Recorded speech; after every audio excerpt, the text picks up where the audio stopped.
All right, everybody. So this post right here on Reddit from 4 years ago, when Agora, I think, was just barely coming out, they said Seven Wonders Duel. Is Agora controversial? When I play Seven Wonders Duel on Board Game Arena, I had to say I win about half the time.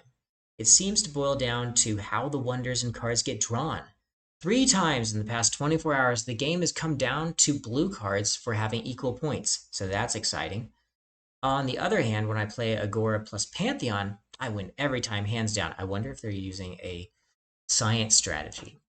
So usually people neglect the Senate for some reason. People don't think, for example, that you can use the many discard pile moves to grab senator cards from the discard pile. We're talking Mausoleum and we're talking Hades. However, even when I play, and you want to grab them from the discard pile in H3, when you have like your full set of 4 or more blue cards, then that's when you really want to grab the white cards from the discard pile. That's a good strategy he's talking about. However, even when I play with somebody who's serious about competing in the Senate, I can still beat them by just reaching outside of whatever strategy they're playing. The conspiracy and pantheon powers give so many options. So that makes sense. You have a very complex game when you add all the expansions together. And so a newer player is going to win less times. That makes sense. Add complexity. I strongly believe what this person's saying is true. So I've had many people decline games because of the expansions, and I can't blame them. Oh, dude, I've been in your shoes. I'd be likely to win. They don't know that, though. Okay, yeah, they don't know that. They just don't like a bunch of expansions. So I'm wondering what the consensus is regarding Agora. Is there some reason why Seven Wonders Duel pros hate it? Is that true that the pros hate it? I like it. In fact, I'm very good at Pantheon, but I feel like Agora might be the better expansion. So why do the pros hate it? It opens up the game, in my opinion. Yes, it does. So let's see some of the top comments. So in replying to, I'm wondering what the consensus is. So this person says, I think that the primary issue is that Seven Wonders Duel base game is an amazing game and Pantheon is a good expansion. Most people would decline to play with Agora because I feel that it is such a different experience from the base game or Pantheon that I'm not interested in it. I think your experiences with people not taking advantage are for similar reasons. They likely just wanted to play base game Pantheon, but they're playing Agora because it's what's available. Oh, 4 years ago at the time, um, people were really wanting to play Agora because it had just come on to Board Game Arena. And if I remember correctly, there was not an option to play with Pantheon for a little bit of time. It may have been almost a year before Pantheon came into it, maybe 6 months after Agora went onto it. So it was a little bit of a cool reverse order. So the board gaming community gets Seven Wonders Duel back in what 2015. Okay, summer 2015, we get Seven Wonders Duel comes to Origins Game Fair and Gen Con. Then after that, we get and Essen. Then after that, we get Pantheon coming out later on, um, maybe a year later, 2016. So 2015, then 2016, Pantheon comes out. Then many years later, Agora finally comes out. Like, what, 4 years ago from now? So 2020, Pantheon or Agora comes out. So we have like 4 years time where people are playing just vanilla or just Pantheon in the Seven Wonders Duel community, but only playing vanilla online. And then Agora comes out to the Seven Wonders Duel community online plus in person playing, and people are already used to one way of playing if they have been playing in person, whether that be their Pantheon group or their base game group. Um, and then the people online are only used to playing vanilla, and they get introduced to Agora without a Pantheon edition. So then 2021 hits, and then Pantheon and Agora are out. 2020, I think it was just Agora. And then they say, I don't think it has anything to do with you being likely to win that they're worried. Okay, I think the Seven Wonders Duel is a perfect game, and if okay, wow, that's strong praise, and I Is it a perfect game? It might just be, actually, especially with when you add the expansions.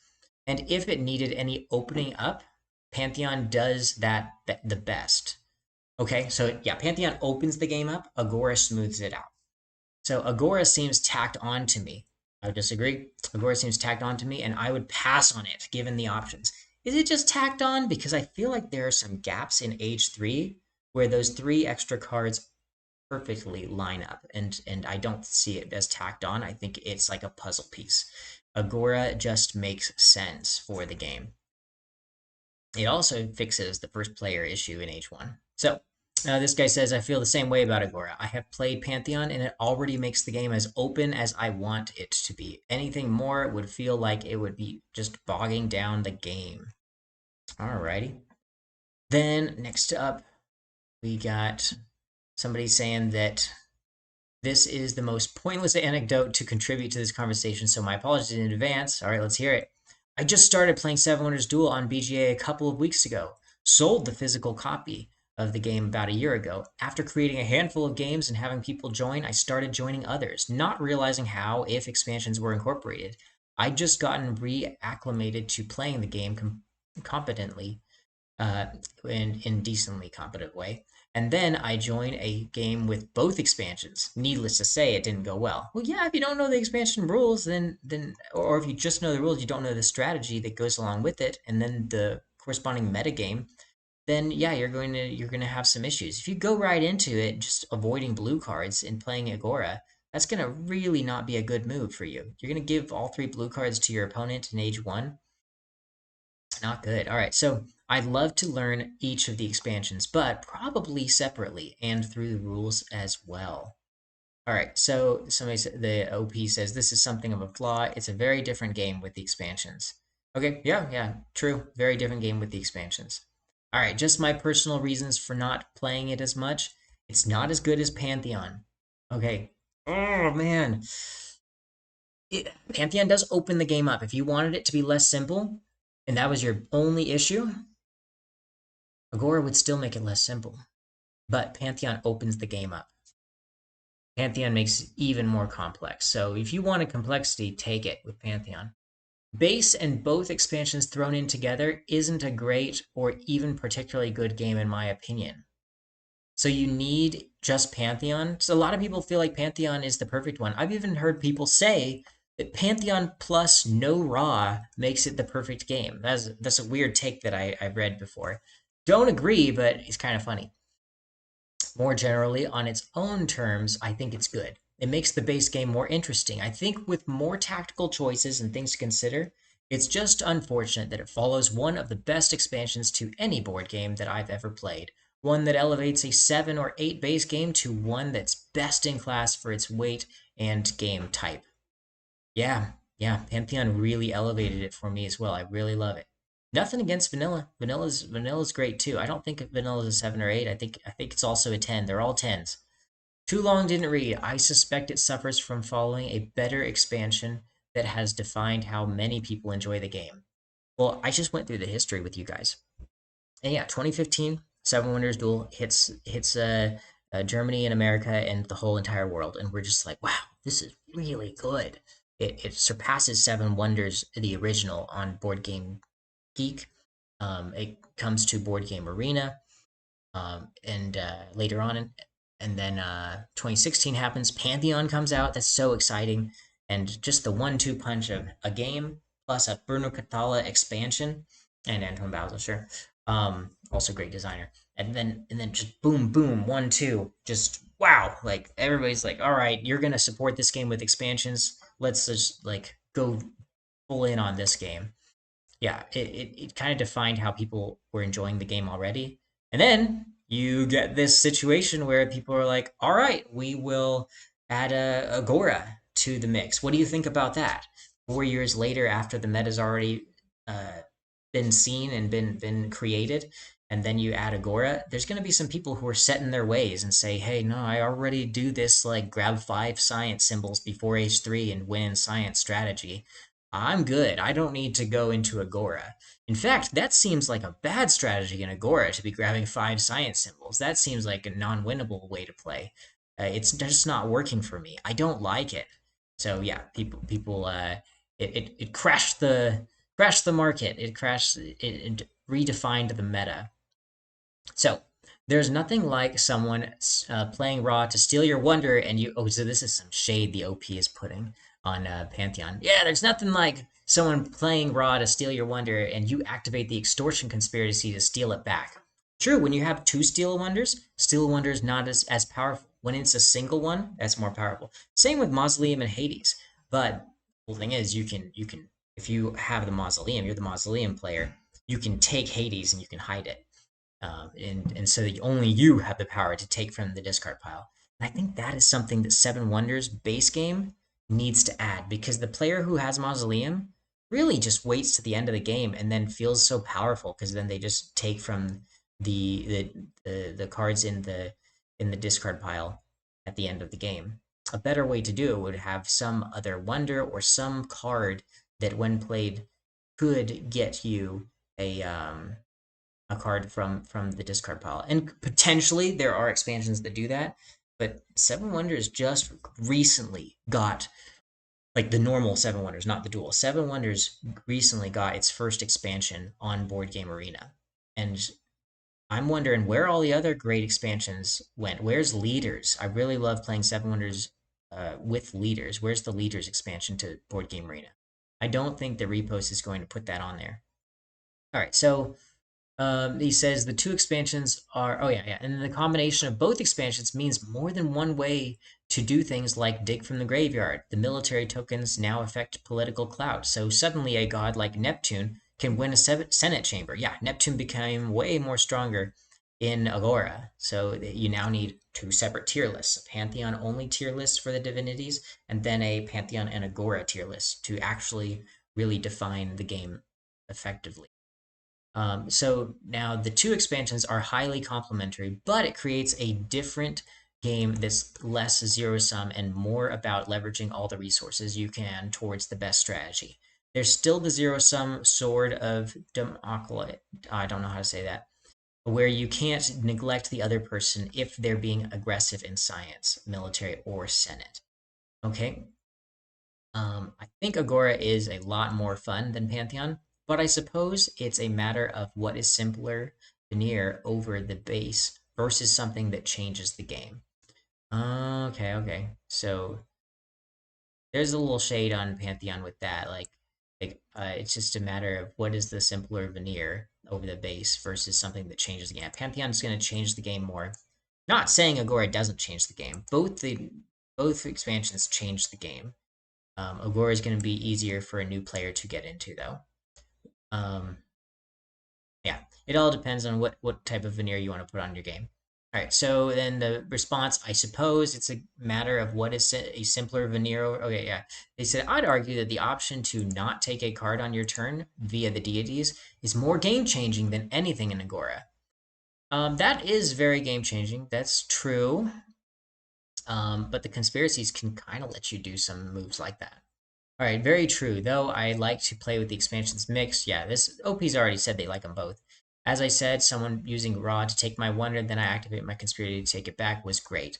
I feel what the Senate adds is that it makes it so you are never truly behind. In the base game, if the random draw leaves you short on resources, you are done by age one. Yep, that's true. That's very true. You have to start looking for alternate ways to win, science, or is that when you just discard a bunch of cards and you have just barely enough coins to buy all the science you need. And hopefully you didn't get a wood monopoly against you, but even still, just discard everything and you could have just barely enough coins to win by science. But if you don't have the resources, you're not winning in military, and you're definitely not winning in points. So age one really defines vanilla, unfortunately, on who's going to win the game. All right, we're gonna read. Should we let the OP end on that last word, or I think I saw some goodness in this final text. Okay, so we'll read one more. Okay. All right, this person, I love Agora, although, as others have said, it isn't as strong as Pantheon. Personally, I like the Senate. Man, a lot of hate on Agora. So why is Pantheon better? So personally, I like the Senate, but I love the conspirator cards and how big and mean they can be. My partner and I exclusively play with both expansions combined. However, we have found that with each expansion increasing the chances of science or military victory, that we are very rarely reaching a final victory point tally. We really miss that. So here are some house rules we play with. 1. No political victory. What? Ew. Oh, come on. House rules? No political victory. This can come too early on and for some reason never feels quite as satisfying as science or military. So you're playing with Agora, but you can't play with the political victory. So what happens when somebody just gets, is there no incentive to get all the Senate chambers? You know, some of those Senate chambers are really, really like not useful powers. So if there's no incentive to grab those like useless powers or eke out some sort of advantage because one of them gives you like a discount on science and you're about to get a science card, so you say, okay, I'll take that science chamber right now because it's not going to make sense in H3 to take it, then you might take that one. But if there's really no reason to take it at all throughout the game, you just take one that's more useful to you, and don't even you just ignore that weak sauce Senate chamber because it's not going to be part of your goal to get every single Senate chamber. So you're not going to optimize the timing of when you take each Senate chamber. You're just going to say, well, my goal is not political victory because according to this, the House rule is no political victory possible. So I'm only going to look at the S and A tier Senate chambers, and my opponent and I are just going to fight over those two, and we're not going to optimize when we grab each of the other weak sauce Senate chambers. Okay, hopefully I explained that correctly, why that's such a bad house rule. Okay, sometimes I can really like explain good on why house rules don't work. Sometimes I just say, no, that's not a good house rule. Military victory now requires the pawn to move off the final space, increase the military track length by 1. Okay, so instead of needing to move 9 spaces in the beginning of the game, or from the beginning of the game towards your opponent, having 9 more shields than your opponent effectively, you need now 10 more shields effectively than your opponent. Whatever. Somebody really wants to end the game in points. Science victory now requires 6 different symbols plus 1 pair of symbols. That could happen anyways, but sometimes no. Sometimes that doesn't happen. This increases the science symbol requirement by 1, sort of. What happens when you get that pair of symbols and then you get law from it? Okay. So I'm not saying these rules make for a better or more balanced game, but it caters well for how like to play. Okay, how likely you are to play. I see what you mean. This is my all-time number 3 game, and I make house rules for it. Just kidding. He says, and he or she says, and we play it a ton. Love seeing it and its expansions getting some love on here. Interesting. Somebody doesn't like the house rules. That's what you do when you don't like the house rules. What you're supposed to say is interesting. I don't think I could go without the political victory because it kind of diffuses the domination of other strategies and leaves things up in the air for longer. If both players compete in the Senate, then you fight over the best bonuses or otherwise for endgame points. Oh, he didn't even mention the timing of the different Senate chambers, but I'm sure if OP thought of it, they would have put that there as well, which have put me over the top before. Okay, endgame points. Yeah. The middle 2 chambers, Senate Chamber 3 and 4, they give 3 points. The side chambers only give 1 point. So, yeah, fighting over those can eke out a little bit more points. With your house rules, it does allow the Senate to serve as a fun bonus. It would certainly emphasize the conspiracies, which complement well with the Pantheon powers over quantity of Senate placement. Yeah, you're going all the conspirators instead of the politicians. So maybe there should be a pseudo victory for the Senate. Are they agreeing to one of these house rules? Oh no, I hate when people are conspiring against the game and pro house rules. All right, if you gain 2/3, like there's maybe one house rule that I'm okay with Seven Wonders Duel, and I will say it in a future video. But if you gain 2/3 control, you get a one-time bonus in science or military, like a ×4 military advance or a wildcard science token, which is like an 8th science that can also, as an alternative, be the duplicate of any science if you want. Or a super civic, something like 5 victory points per wonder you have completed. So instead of ending the game, control over the Senate gives super bonuses that may probably end the game, Golden Snitch-like, but by themselves wouldn't. Hey, what's your number 2 and number 1? I'm looking for some games for people who enjoy Seven Wonders Duel. Spirit Island and Twilight Imperium. Okay, so a very big giant long game and a cooperative game. That's how you do a top three. You make them totally different, like very big long game, it's cooperative game, and then just a two-player competitive game. Like so different sections of this little picture that I have of the board gaming world. Anyways, we're gonna end with that. Thank you so much for watching, and have a great rest of your day.